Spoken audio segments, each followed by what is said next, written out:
I think as a Mason today, I have a right to speak up, and that is to say that the coming years are going to be of the greatest importance to the Masonic order. By some mysterious circumstance, which is a little, no one has noticed as far as I can tell, the 21st century has a strange reminiscence to the 21st year of a person's life. This is the year of the coming of age.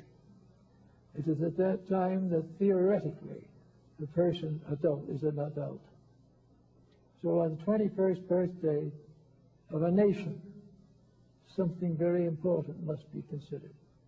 It must be the time in which that nation comes into its maturity, comes into its responsibilities and its opportunities, and comes to take on the charms and the labors that are important to it. And we find in the records of the early Masonic work in this country references to the things that were accomplished under certain conditions. In the next few years, therefore, we are very likely to realize that we are at an impasse. The situation is serious. The stumbling and grumbling processes that we use will not prevail. Every day we come into worse condition. Every day the water is worse. The earth is more polluted. The air is more tainted. The more difficulty, the destruction of natural resources, the continuance of war, the development of destructive weaponry, all these things go on. Now, if they go on long enough, something is going to happen.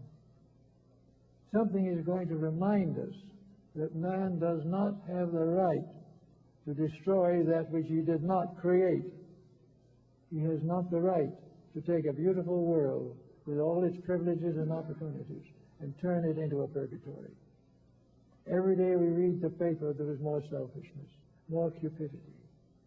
And in a few years now, we're going to come to this period of a new generation. Now, there are a lot of people who are hoping a lot for this new generation. They are hoping that we're going to make a major step forward. Well, I think we will, and I think we will succeed. But I think it is very important that this situation should remind Freemasons that they have something to live for. They are not in something that was just an accident or an incident or for which they're paying dues. They have taken the obligations of being there when necessity arises. In the long, peaceful years, they can enjoy their own way of life. But when emergency arises, it is the duty of those who are dedicated to the common good to stand firm and do that which is necessary. It is time for them to begin to work with this problem. Almost all of the secret societies of the past have been dedicated to clean up jobs. They've all come like the Knights Templars to take care of the corruptions of various beliefs and doctrines. They came to take the place of political corruption that was beyond hope. Every day, in every way, the brothers were at work, sometimes secretly but always continuously.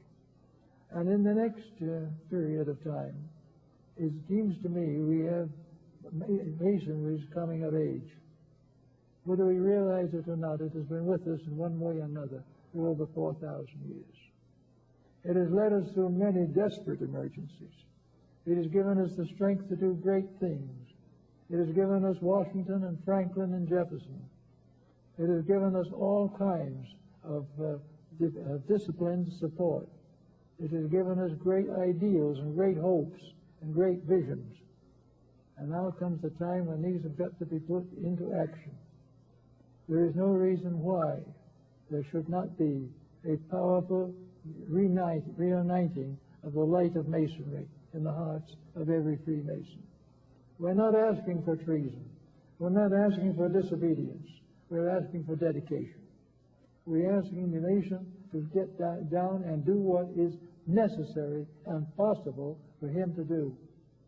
To do things for his own family, do things for his community, take a new interest in his children, to become more and more aware the need for the regeneration of his literature and his art, to no longer support with a kind of a negative complacency things that he knows in his heart are not right.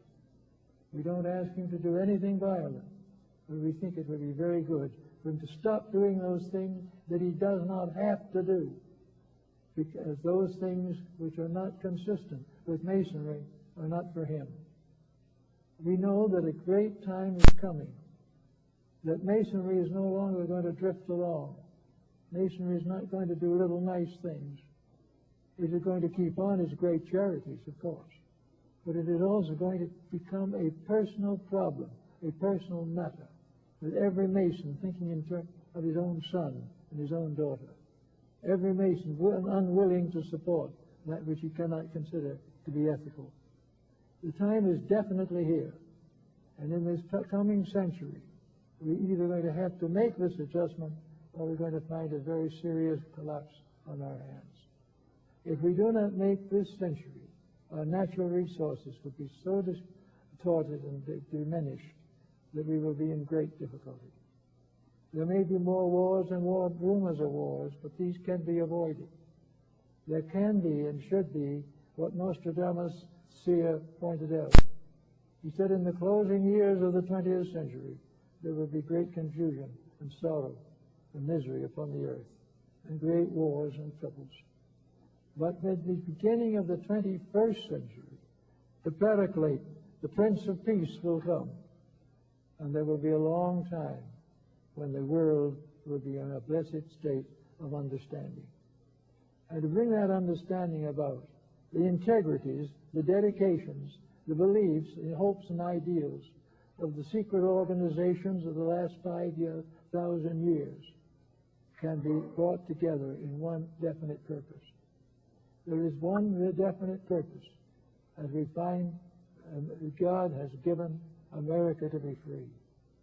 To be free, it must be free of its own weaknesses.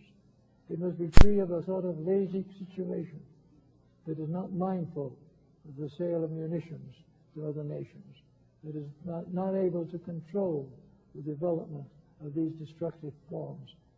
We can't ask, and we don't ask them to do anything illegal, but we ask them that in every way possible, when they have the choice, they stand for truth. And if necessary, stand and take a little punishment for it.